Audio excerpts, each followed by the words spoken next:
Hey guys what's up. तो आज हम लोग बात करेंगे फेस की। फेस क्या है? Functional endoscopic sinus surgery, right. तो हमने बहुत जगह ये अपने ईएनटी में सुना है कि पढ़ा है और देखा है कि यार फेस कर दो, कहीं भी आए कुछ भी आए तो फेस कर दो, फेस कर दो, फेस कर दो। लेकिन क्यों, क्या होता है फेस, ये नहीं पता हमें, ठीक है। बस एक चीज़ और पता है, क्योंकि वो भी हमने मैरो के इतनी बार पढ़ा है तो हमें एक चीज़ और पता रहती है। फेस में क्या करते हैं, पहला स्टेप क्या होता है? अनसिनेक्टमी। पहला स्टेप क्या है? अनसिनेक्टमी, और ख़त्म। उसके बाद कुछ नहीं आता फेस के बारे में, ठीक है ना। बस एक चीज़ आता है कि फेस में क्या, कौन सा पहला स्टेप करते हैं? अनसिनेक्टमी, बात खत्म, ठीक है ना। तो इसका आज हम लोग पूरा डिटेल समझने की कोशिश करेंगे क्या होता है फेस एटलीस्ट, ठीक है ना। तो मैरो ने तो बहुत अच्छी भी कुछ चीज़ें की हैं, बहुत ख़राब भी कुछ चीज़ें की हैं, लेकिन अगर आपको थ्योरी कंसर्न से जानना है ऑब्वियसली आपको थोड़ा सा फेस पढ़ना पड़ेगा, राइट। वो मैरो से फेस जो है कवर नहीं हो पाएगा आपका, ठीक है ना। तो फेस देखेंगे कि क्या होता है। A non invasive, minimal invasive और पहले तो ये नॉन इन्वेजिव एक तरीके का होता है, या मिनिमल इन्वेजिव सर्जिकल प्रोसीजर होता है that discloses the sinus air cells and sinus ostia by having an endoscope. जो डिस्क्लोज करे साइनस एयर सेल्स को या साइनस ऑस्टिया को बाय हैविंग एन एंडोस्कोप, तो ये क्या करता है? डिस्क्लोज कर देता है अपने साइनस एयर सेल्स को और साइनस ऑस्टिया, ठीक है, एंडोस्कोप के bye having an endoscope. It restores paranasal sinus function by establishing the physiologic pattern of ventilation and mucociliary clearance। इसका प्राइमरी ऑब्जेक्टिव क्या है कि ये जो है रिस्टोर कर देता है पैरानेजल साइनस के फंक्शंस को। कैसे ये रीस्टैब्लिश करता है? Physiologic pattern of ventilation mucociliary clearance. ये रिस्टैब्लिश कर देता है फिजियोलॉजिक पैटर्न और mucociliary, physiologic pattern of ventilation and mucociliary clearance, ये उनको रीस्टैब्लिश कर देता है। क्या कर देता है? फिजियोलॉजिकल पैटर्न ऑफ क्लियरेंस और mucociliary physiological pattern of ventilation को सही कर देता है और म्यूकोसिलियरी क्लियरेंस को सही कर देता है, ठीक है, रीस्टैब्लिश कर देता है। अब यहाँ पे क्या होगा कि गोल इसका क्या है? Remove irreversibly diseased mucosa and bone, preserve normal tissue and widen true nature ostia of sinuses, ठीक है। अब ये क्या करता है? इरिवर्सिबली डिजीज्ड म्यूकोसा को जो है उसको हटाना है इसका काम, ठीक है। तो साइनोसाइटिस के केस में ये यूज़ कर सकते हैं, एंड बोन, ठीक है। अगर जो कि इरिवर्सिबली जो डैमेज हो चुके हैं म्यूकोसा या बोन, उनको हटाना और प्रिजर्व करना नॉर्मल टिश्यू को और वाइडन करना true natural ostia of sinuses को। तो ऑस्टिया जहाँ पे साइनसेस की ओपनिंग होती है उसको वाइडन करना। फंक्शनल एस्पेक्ट क्या है? प्रिजर्विंग नॉर्मल स्ट्रक्चर, ऑब्वियसली, ठीक है ना। तो नॉर्मल स्ट्रक्चर को प्रिजर्व करना होता है। रिमूव एंड ओनली ऑब्स्ट्रक्शन जो हुआ है उसको रिमूव करना है। प्रिजर्विंग म्यूकोसा जो हेल्दी म्यूकोसा है उसको प्रिजर्व करना और रिस्टोरेशन ऑफ फंक्शन और रिस्टोर करना अपने फंक्शंस को, राइट। तो क्या है? प्रिजर्विंग ऑन नॉर्मल स्ट्रक्चर और रिमूवल, मतलब कि रिमूविंग ओनली ऑब्स्ट्रक्शन और प्रिजर्विंग म्यूकोसा और रिस्टोरेशन ऑफ फंक्शन, राइट। तो स्टेप्स क्या होंगे? स्टेप्स, पहला स्टेप तो हम सभी को रटा हुआ है, अपने जवानी याद है, अनसिनेक्टमी। कहीं भी आपको हम अगर 10 साल बाद भी पूछें, 10 साल बाद कि फेस का पहला स्टेप क्या है, तो एक चीज़ बहुत ज़रूर निकल के आएगी, अनसिनेक्टमी। इतनी बार हम लोग पढ़ चुके हैं मैरो में, ठीक है ना। तो अनसिनेक्टमी, लेकिन उसके साथ साथ क्या करते हैं? अनसिनेक्टमी के बाद आता है AM आता है, ठीक है ना। अगर देखो इसका एक मेमोनिक बना लो क्योंकि ये याद नहीं होगा।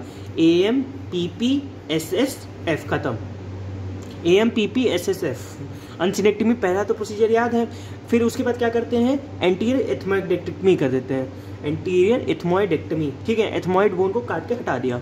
फिर मिडिल मिएटल एंट्रोस्टोमी। मिडिल मिएटल जो होता है, जो मिएटल एरिया है वहाँ से मतलब कि एंट्रोस्टोमी कर देंगे, ठीक है। मिडिल मिएटल एंट्रोस्टोमी कर देंगे, जो मिएटस होता है, ठीक है ना। एक होता है आपका टर्मिनेट, एक होता है मिडिल मिएटस, ठीक है। मिएटस जो होता है स्पेस होता है बेसिकली, राइट। एक टर्मिनेट हो गया और एक मिएटस हो गया, मिडिल मिएटस, सुपीरियर मिएटस और इंफीरियर मिएटस, ठीक है ना। तो टर्मिनेट के जो अंदर स्पेस होता है, ठीक है ना, तो उनको मिएटस कहते हैं। तो मिडिल मिएटर के अगर एंट्रोस्टोमी करना तो उसके काम आ जाएगी, ठीक है ना। तो ये हो गया। फिर क्या होगा? पी से क्या होगा? Perforation of basal lamella. फिर बेसल लेमिला का परफोरेशन कराना है। फिर पोस्टीरियर एथमोइडेक्टमी, एंटीरियर हो गया। फिर मिडिल मिएटल का एंट्रोस्टोमी हो गया। फिर परफोरेशन ऑफ बेसल लेमिला हो गया। फिर क्या होगा? पोस्टीरियर एथमोइडेक्टमी। फिर क्या आएगा? Sphenoid sinus exploration. इससे क्या है? पहले इससे स्फिनोइड साइनस का हम लोग एक्सप्लोरेशन करेंगे, ऊपर वाली जितनी भी है। फिर स्कल बेस डिजीज क्लियरेंस। फिर स्कल बेस पे कोई डिजीज है तो उसको क्लियर करेंगे। फिर फ्रंटल रीसेस एक्सप्लोरेशन। फिर एफ से क्या है? फ्रंटल रीसेस का एक्सप्लोर करेंगे, राइट। तो क्या है मेमोनिक? यू से अनसिनेक्टमी तो हमें पता है। फिर AM हो गया। फिर आपका क्या आएगा? AMPPSS, ठीक है ना, AMPPSS और लास्ट में F, ठीक। तो A से एंटीरियर एथमोइडेक्टमी, M से आपका मिडिल मीएटल एंट्रोस्टोमी, फिर आएगा आपका P से परफोरेशन ऑफ बेसल लेमिला, फिर P से आएगा आपका ये पोस्टीरियर एथमोइडेक्टमी, AMPPSS। तो S से क्या आएगा आपका स्फिनोइड साइनस एक्सप्लोरेशन, फिर S से क्या आएगा स्कल बेस का क्लियरेंस, और फिर F से क्या आएगा फ्रंटल रिसेस का एक्सप्लोरेशन, ठीक है ना। तो ये इसके स्टेप्स की बात हो गई। आई होप आपको थोड़ा सा क्लियर रहा होगा कि हाँ इसके स्टेप्स क्या क्या हैं बेसिकली, ठीक है। तो इसके एडवांटेज क्या है, ओपन साइनस प्रोसीजर से इसके एडवांटेज क्या है ये फेस करने के लिए।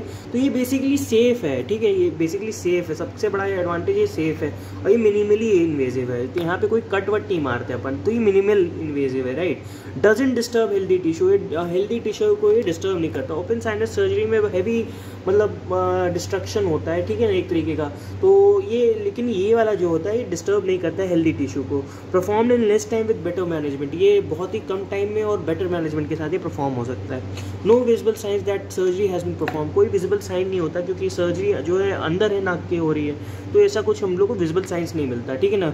As in the cases of cosmetic कुछ ऐसा डिफॉर्मिटी नहीं होता, और इसकी रिकवरी भी क्विक होती है। तो क्या क्या है, safe, minimal invasive, no cuts होंगे, don't disturb healthy tissue, perform in less time with better management, no visible signs that surgery has been perform, और क्विक रिकवरी होगा यहाँ पे, ठीक है ना। ये सब चीज़ें होगी इसमें। अब आते हैं कॉम्प्लिकेशंस ऑफ फेस के बारे में। तो कॉम्प्लिकेशन ऑफ फेस में क्या क्या आएगा कि ऑब्वियसली एक्स्ट्रा ऑक्यूलर मसल की इंजरी हो सकती है, वो वहाँ से गया, तो उसके आसपास की जितनी चीज़ें हैं वो अगर इंजरी होगी तो एक कॉम्प्लिकेशन है। तो परसिस्टेंट डिप्लोपिया हो सकता है, नासोलैक्राइमल डक्ट की इंजरी, सबसे इंपॉर्टेंट है इसका आई का मैनिफेस्टेशन। तो एक्स्ट्रा ऑक्यूलर मसल इंजरी होगा, परसिस्टेंट डिप्लोपिया हो सकता है। NLD का इंजरी हो सकता है नासोलैक्राइमल डक्ट का, क्योंकि वहाँ से अगर मिडिल मीएटल एंट्रोस्टोमी करोगे तो ऑब्वियसली समझ रहे हो कि आपका मतलब कि नासोलैक्राइमल डक्ट का जो है इंजरी हो सकता है यहाँ पे, ठीक है ना। ऑर्बिटल हैमरेज और हेमाटोमा, ऑर्बिटल हैमरेज भी हो सकता है, हेमाटोमा भी हो सकता है, ऑर्बिटल फॉरेन बॉडी हो सकता है, ऑप्टिक नर्व की इंजरी हो जाती है, ठीक है ना, और ये सब लीक हो जाता है, ये सब चीज़ें हो सकती हैं, ठीक है ना।